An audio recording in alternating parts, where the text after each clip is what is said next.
జీవాధిపతి అయిన యేసుక్రీస్తు శ్రేష్టమైన నామంలో ప్రేమధార టీవీ వీక్షకులకు శుభములు తెలియజేస్తున్నాం. మత్తయి సువార్త ధ్యానాలు మీకు ఎంతో ఆశీర్వాదకరంగా ఉంటున్నాయని భావిస్తున్నాం. నేటి మన ధ్యాన భాగంలో యేసు ప్రభువు ఒక రాజుగా, యేసు శిష్యులకు మాత్రమే ఉద్దేశించబడిన నియమాలు కొండ మీద ప్రసంగంలో వినగలం. విశ్వాసులైన దేవుని ప్రజలకు ప్రవర్తన నియమావళి ఈ ప్రసంగంలో వింటాం. ప్రభు చేసిన సుదీర్ఘ ప్రసంగాల్లో ఇది మొదటిది. ధన్యతలను ఈ ప్రసంగంలో వింటాం. ఆత్మలో దీనత్వాన్ని గూర్చి ప్రభువు ఒక సరికొత్త నియమాన్ని బోధించాడు. ఆత్మలో దీనత్వం అంటే ఏమిటి మనకు అర్థం కాకపోయినా ఆత్మ ద్వారానే మనం నేర్పబడతాం. సాత్వికం, వినయం మొదలైనవి దీనత్వంలో ఉంటాయి. దీనత్వం అంటే దేవుని ఎదుట నిన్ను నీవు తగ్గించుకొనడమే. దుఃఖపడేవారు ధన్యులన్నాడు ప్రభువు. దుఃఖపడడాన్ని ఎవరు ఇష్టపడరు. అంటే ఇది శోకం కాదు, దేవుని కోసం నీతియుక్తమైన జీవితం కొరకైనట్టి దుఃఖం. పాపాన్ని బట్టి దుఃఖపడితే దైవ చిత్తానుసారమైన దుఃఖం అనగా రక్షణార్థ పశ్చాత్తాపం కలుగుతుంది. దేవుని నామం దూషణకు గురి అవుతున్నప్పుడు విశ్వాసి ఎంతగానో దుఃఖపడతాడు. ఇట్టి ధన్యతలు ఈ పాఠంలో మరెన్నో వింటాం. ఇక మన హృదయాలను తెరిచి ఆత్మీయ మర్మములను తెలుసుకొనడానికి సిద్ధపడదామా? ప్రియ శ్రోతలు, బాగున్నారా? దినదినము క్రీస్తునందు ఆనందిస్తున్నారా? క్రైస్తవ జీవితం మార్మికమైంది అనిపిస్తోంది. రక్షించబడిన ప్రతి వ్యక్తి ఆశ్చర్యపడాల్సిన విశేషాలెన్నో ఉన్నాయి. ప్రభువునందు విశ్వసించగానే మనల్ని నీతిమంతులు అన్నాడు దేవుడు. అంటే నీవే పాపము చేయనట్లే పరిగణించి నిన్ను చేర్చుకుంటాడు.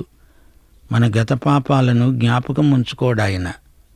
హెబ్రీ పత్రిక 8వ అధ్యాయం 12వ వచనం, నేను వారి పాపముల విషయమై దయగలిగి వారి పాపములను ఇక ఎన్నడూ జ్ఞాపకము చేసుకోను అన్నాడు దేవుడు. అయితే ఆయన 2 పేతురు 1వ అధ్యాయం 9వ వచనంలో ఏమన్నాడు? పూర్వ పాపములకు శుద్ధి కలిగిన సంగతి మరచిపోతే గుడ్డివారు, దూరదృష్టి లేనివారు అవుతారు. దేవుడు మన పాపాలను జ్ఞాపకం ఉంచుకోడు. మనం గత పాపాలను, వాటి నుండి మనకు శుద్ధి కలిగిన సంగతిని మరచిపోకూడదు. యేసు రక్తం మన ప్రతి పాపము నుండి మనలను పవిత్రులను చేసిన సంగతి, ఆ దివ్యానుభూతి మనం ఎలా మరచిపోగలం?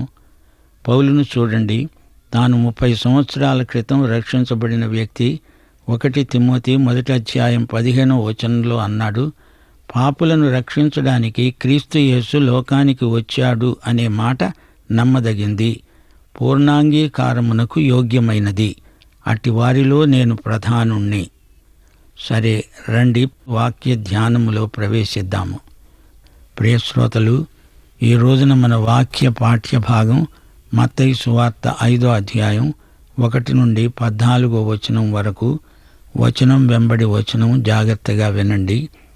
యేసు ప్రభు కొండ మీద చేసిన మహాప్రసంగమిది. 5, 6, 7 అధ్యాయాలలో పర్వత ప్రసంగముంది. యేసు ప్రభు మొత్తం 4 గొప్ప ప్రసంగాలు చేశాడు. వాటిలో 3 మత్తయి సువార్తలో ఉన్నాయి. 5, 6, 7 అధ్యాయాలలో కొండ మీది ప్రసంగం, 13వ అధ్యాయంలో ఉపమానాలతో కూడిన ప్రబోధ ప్రసంగం, 24, 25 అధ్యాయాలలో ఆలివ్ కొండ ప్రసంగం. యేసు ప్రభు ఒక రాజుగా తన రాజ్య ప్రణాళికనే కొండ మీద ప్రసంగించాడు. ప్రజల ఆధ్యాత్మిక జీవిత శైలి, దేవుని రాజ్యంలో ఎలా ఉండాలో ప్రభు ప్రసంగించాడు. ప్రభు తన శిష్యులకు చేసిన ప్రబోధమిది. లూకాసు వార్తలో కూడా ఈ ప్రసంగంలోని కొన్ని భాగాలు గ్రంథస్థం చేయబడి ఉన్నాయి. యేసు ప్రభు ఇంకా ఎన్నో ప్రసంగాలు చేసి ఉండవచ్చు. మనకు అవసరమైనంత వరకు దేవుడు వాటిని మన కోసం రాయించాడు.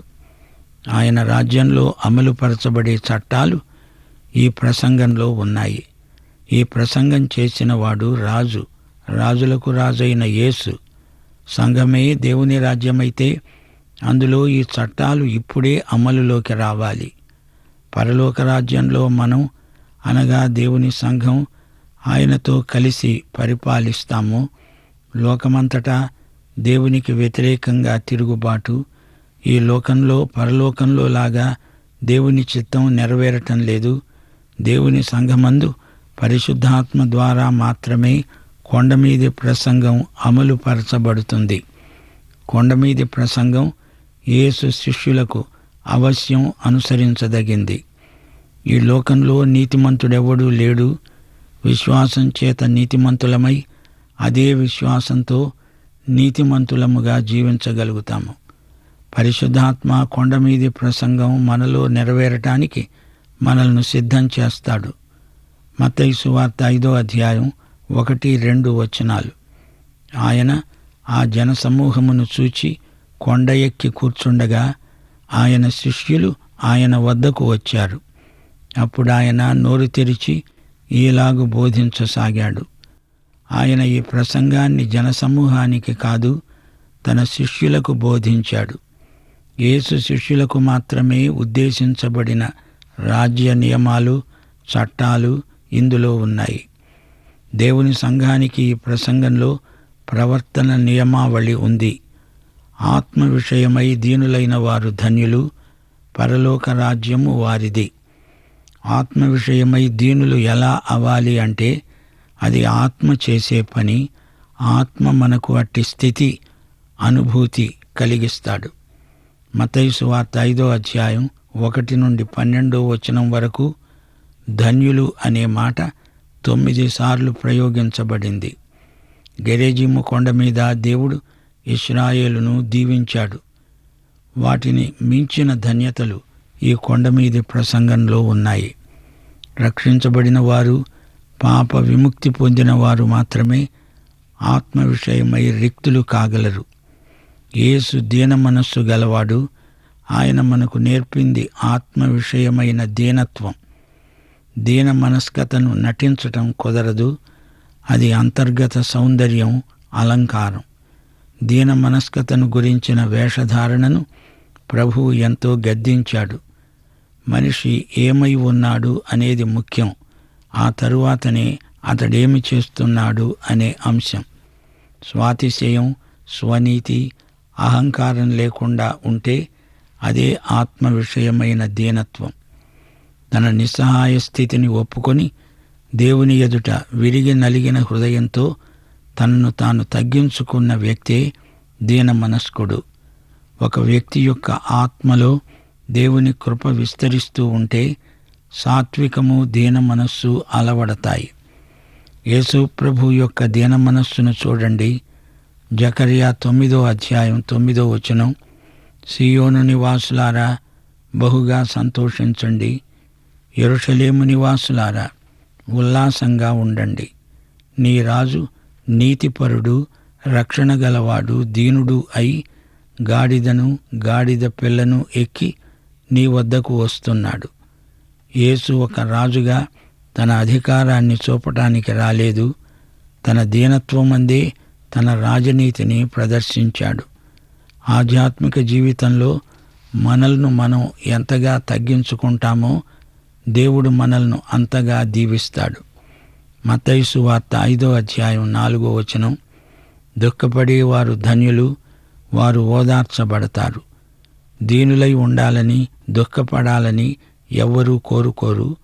అయితే దీనులు, దుఃఖపడేవారు ధన్యులు అని ప్రభువే స్వయంగా చెప్పాడు. దుఃఖపడడం అంటే ఇది లోక సంబంధమైన దుఃఖం కాదు, శోకం కాదు. 2 కొరింథీ 7వ అధ్యాయం 10వ వచనంలో అపొస్తలుడైన పౌలు అన్నాడు, దైవ చిత్తానుసారమైన దుఃఖము రక్షణార్థమైన మారు మనస్సును కలుగచేస్తుంది. ఈ మారు మనస్సు దుఃఖమును పుట్టించదు. అయితే లోక సంబంధమైన దుఃఖము మరణమును కలిగిస్తుంది. శ్రోతలు వింటున్నారా? ఎవడైతే తన పాపాల కొరకు పశ్చాత్తాపపడతాడో వానికి దుఃఖం కలుగుతుంది. విశ్వాసి జీవితంలో కూడా ఇట్టి మారు మనస్సు, పశ్చాత్తాప దుఃఖం అవసరమవుతుంది. తనను బట్టి దేవుని నామము దూషించబడే పరిస్థితి కలిగితే విశ్వాసి విలవిల్లాడిపోతాడు. అవిశ్వాసులు మారు మనస్సు పొందినప్పుడు దుఃఖపడతారు. తమ ఆధ్యాత్మిక లేమిని గురించి, తమ పతనావస్థను గురించి, ఇతరుల రక్షణను గురించి దుఃఖపడేవారు ఓదార్చబడతారు. మన పాపాలను గురించి దైవ చిత్తానుసారంగా దుఃఖపడినప్పుడు దేవుడు మనలను ఓదారుస్తాడు. ఈ లోకమందు లేమికి దుఃఖం కలుగుతుంది. అదేవిధంగా ఆధ్యాత్మిక లేమిని బట్టి దుఃఖం కలగాలి. దేవుని ఓదార్పు తప్పకుండా ఉంటుంది. ఆత్మ విషయమై దీనులైన వారికే ఆత్మ విషయమై దుఃఖం కలుగుతుంది. ఈ దుఃఖం పశ్చాత్తాపాన్ని కలిగిస్తుంది. అది రక్షణకు నడిపిస్తుంది. మత్తయి సువార్త 5వ అధ్యాయం 5వ వచనం, సాత్వికులు ధన్యులు, వారు భూలోకమును స్వతంత్రించుకుంటారు. సాత్వికము, దీనమనస్సు క్రైస్తవ లక్షణాలు. ఇవి యేసు గుణాలు. క్రైస్తవ సౌశీల్యానికి ఈ రెండూ పట్టుకొమ్మలు. లోకంలో అనేకుల సాత్వికాన్ని బలహీనత అనుకుంటారు. ఈ రెండిటిలో ఆధ్యాత్మికంగా గొప్ప బలముంది. ఇవి లేనివారే బలహీనులు. 37వ కీర్తన 11వ వచనం ఇదే మాట అంటోంది. దీనులు భూమిని స్వతంత్రించుకుంటారు, బహుక్షేమము కలిగి సుఖిస్తారు. 1000 ఏండ్ల పరిపాలనే దీనికి సమగ్రమైన రుజువు. సాత్వికం ఆత్మఫలం. దేవుని ఆత్మ సాత్వికాత్మ. మత్తయి సువార్త 11వ అధ్యాయం 29వ వచనంలో ప్రభు అన్నాడు, నేను సాత్వికుడను, దీన మనస్సు గలవాడను. గనుక మీ మీద నా కాడి ఎత్తుకొని నా వద్ద నేర్చుకొనండి, అప్పుడు మీ ప్రాణములకు విశ్రాంతి దొరుకుతుంది. ఇక 4వ ధన్యత మత్తయి సువార్త 5వ అధ్యాయం 6వ వచనం, నీతి కొరకు ఆకలి దప్పులు గలవారు ధన్యులు, వారు తృప్తిపరచబడతారు.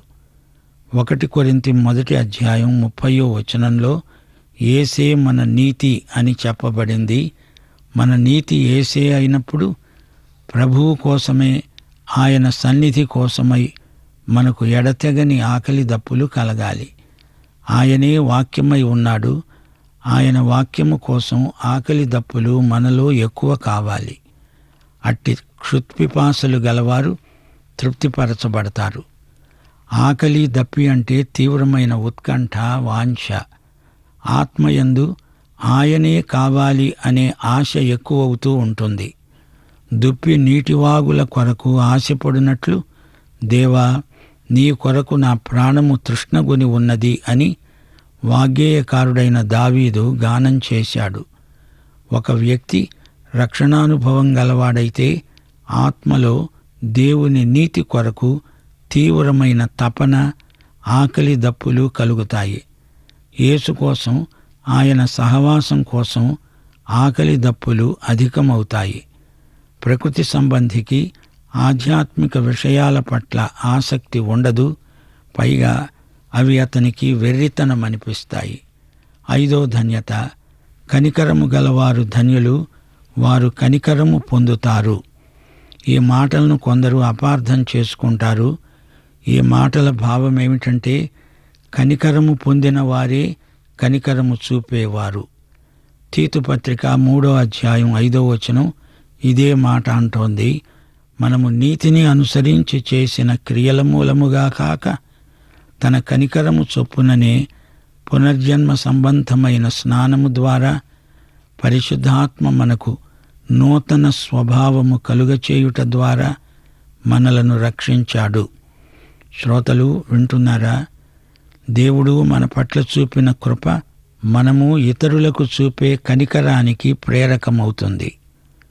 ప్రభువు బోధించిన మంచి సమరయుని ఉపమానంలో ఇదే సత్యం మనం నేర్చుకున్నాము. యెరూషలేము నుండి యెరికోకు ఒక మనిషి ప్రయాణం చేస్తున్నాడు. అతన్ని దొంగలు కొట్టి దారి ప్రక్కన పడేశాడు. అతడు కొరప్రాణముతో పడి ఉన్నాడు. మంచి సమరయుడు వచ్చి అతన్ని కనికరించి ఎంతో పరిచర్య చేశాడు.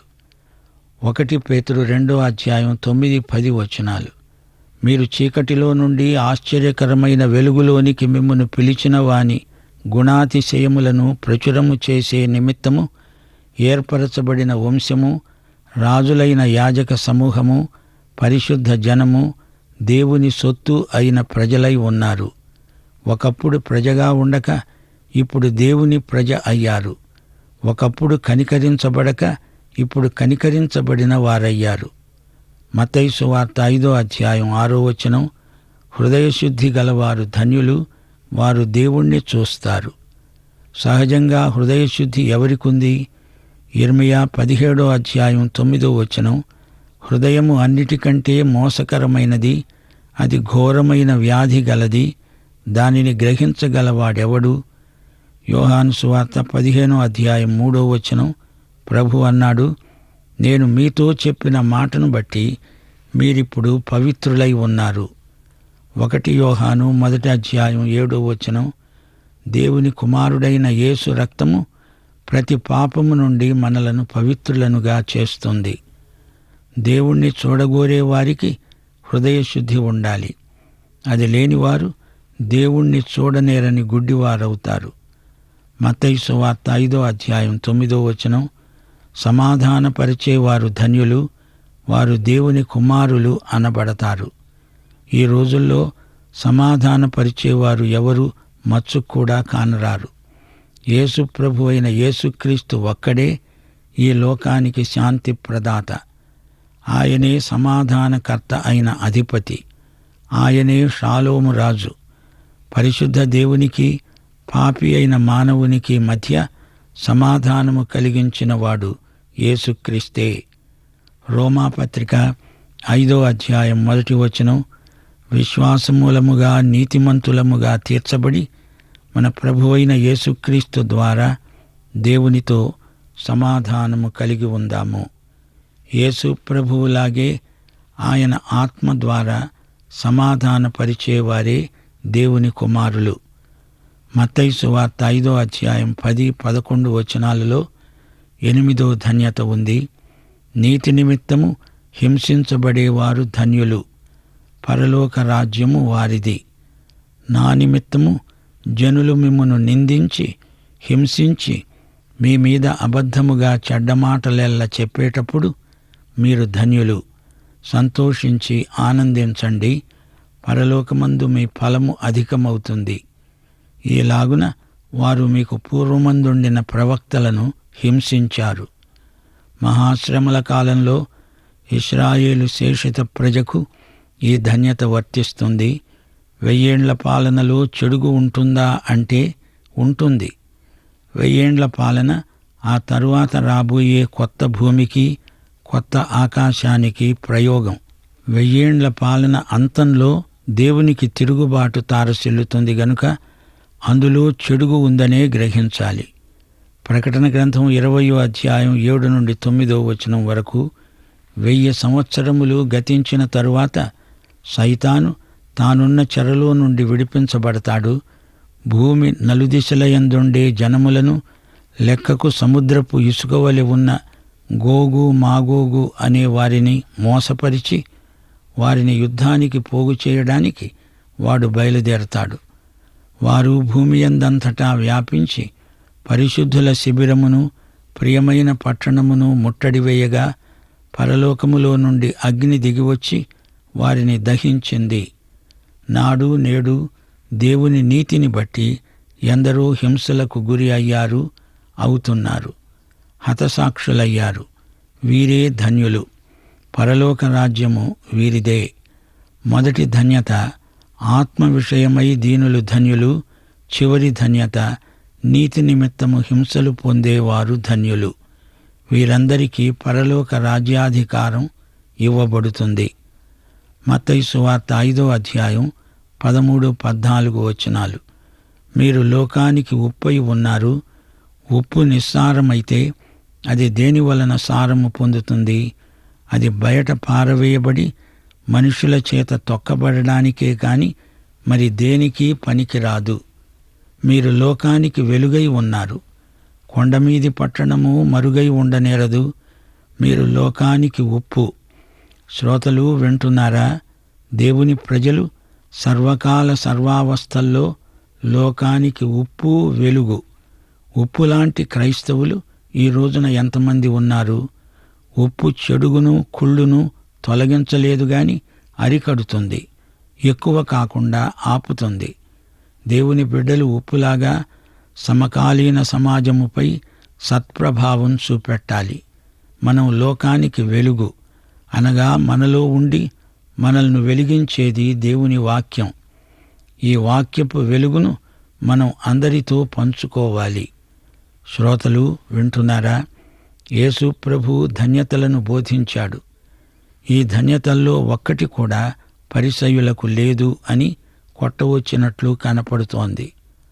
వారిలో దీనమనస్సు లేదు, వారిది స్వనీతి, కనికరము లేదు, హృదయశుద్ధి లేదు, వారు సమాధానపరచరు. దేవునికి పరిసయ్యులు ఎంతో దూరంగా ఉన్నారు. ఈ లక్షణాలు కలిగిన యేసు శిష్యులే పరలోక రాజ్య వారసులు. వారే భూలోకమును స్వతంత్రించుకుంటారు. వారికే ఆదరణ, తృప్తి. దేవుని కనికరం వారే పొందగలరు. వారే దేవుణ్ణి చూస్తారు. క్రీస్తునందు ఇప్పుడే వారు దేవుణ్ణి చూడగలుగుతున్నారు. యేసును వెంబడించేవారే దేవుని కుమారులు, దేవుని కుమార్తెలు. గలతీ పత్రిక 3:26 యేసుక్రీస్తునందు మీరందరూ విశ్వాసము వలన దేవుని కుమారులై ఉన్నారు. వీరు లోకము నుండి ప్రత్యేకించబడిన వారు. ఉప్పు, వెలుగు, ఈ రెండూ దేవుని బిడ్డల లక్షణాలను పోలిన రెండు ఉదాహరణలు. ఉప్పు దాహాన్ని ఎక్కువ చేస్తుంది. దేవుని కోసం దప్పిని ప్రజలలో కలిగిస్తారు. సమాజంలో కుళ్ళును అరికడతారు. ఉప్పు తన సారమును కోల్పోయిందంటే అది ఎందుకూ పనికిరాదు. వెలుగు ప్రకాశించటం మానదు. వెలుగు దారి చూపుతుంది. కొండమీది పట్టణం దాగదు, అందరికీ కనపడుతుంది. వెలుగు దాగదు. దాని స్వభావం బహిరంగ ప్రకాశం. ఇరుగు పొరుగు వారికి మనము దేవుని వెలుగై ఉండాలి. 2 రాజులు 2:19-22 వరకు ఆ పట్టణము రమ్యమైనది గాని నీళ్లు మంచివి కావు అని ఎలీషాకు తెలిసింది. కొత్త పాత్రలో ఉప్పు వేసి నా వద్దకు తెండి అన్నాడు ఎలీషా. ఎలీషా నీటి ఊట వద్దకు పోయి అందులో ఉప్పు వేసి అన్నాడు, యెహోవా సెలవిచ్చినదేమనగా ఈ నీటిని నేను బాగుచేశాను గనుక ఇక మీదట దీనివలన మరణము కలుగదు. చూచారా ఉప్పు ఎంత మేలు చేసిందో? లేవియకాండం 2:13 దేవుడు తనకు అర్పించే నైవేద్యములో ఉప్పు కలపాలి అన్నాడు. ఉప్పు వలె మనము దేవునికి ఇష్టులమై జీవించాలి. ప్రియశ్రోతలు, యేసు శిష్యులమైన మనం ఎంతైనా ధన్యులం. పాఠం సమాప్తం. మన ప్రభువు, రక్షకుడు అయిన యేసుక్రీస్తు వారి సత్కృప, తండ్రి అయిన దేవుని వాత్సల్యము, పరిశుద్ధాత్మ అన్యోన్య సహవాసము మనకందరికీ సదాకాలము తోడై ఉండునుగాక. ఆమేన్. ప్రియులారా, ఇంతవరకు మనము విన్న సందేశాలు ఆధ్యాత్మిక సంతృప్తిని కలిగించాయని నమ్ముచున్నాం. కొండ మీద ప్రభువు ప్రసంగించిన ప్రసంగం నుండి ధన్యతలను గూర్చి, వాటి ఆధ్యాత్మిక అర్థాలను గూర్చి తెలుసుకున్నాం. మన ప్రభువు సాత్వికుడు. ఇట్టి ధన్యతలను ప్రభువు వద్దనే మనము నేర్చుకోగలం. సాత్వికమైన స్వభావానికి గొప్ప మాదిరి యేసే. దేవుని కొరకు ఆకలి దప్పులు కలిగి ఉండుట విశ్వాసి యొక్క ఆధ్యాత్మిక జీవన శైలి. జీవితంలో వాక్యం కొరకైన తృష్ణ కలిగి ఉండాలి అని విన్నాం. స్వాతిశయం, అహంకారాలను విడిచిపెడితే అదే దీనత్వం. సాత్వికం, దీనత్వాలకు యేసే ఒక సజీవ సాక్ష్యం, మనకు గొప్ప మాదిరి. ధన్యతలు ఒకదానితో ఒకటి ముడిపడి ఉన్నాయి. సాత్వికం ఆత్మఫలం. ఆత్మ విషయమై దీనత్వం, నీతి కొరకు ఆకలి దప్పులు కలిగి ఉండుట, కనికరం కలిగి ఉండుట, సమాధానపరచుట అనే అనేక విషయాలు కొండమీది ప్రసంగం నుండి నేర్చుకున్నాం. అదేవిధంగా ఉప్పును గూర్చి మరియు వెలుగును గూర్చిన విశిష్టతను గూర్చి, మరియు విశ్వాసులమైన మనము ఈ లోకానికి ఉప్పుగా మరియు వెలుగుగా ఉండాలనే సత్యం చేత మనము జ్ఞాపకం చేయబడ్డాం. తద్వారా మనము దేవునికి ఇష్టలుగా జీవించగలం. అట్టి కృపను దేవుడు మనకు దయచేయునుగాక. దైవాశీస్సులు.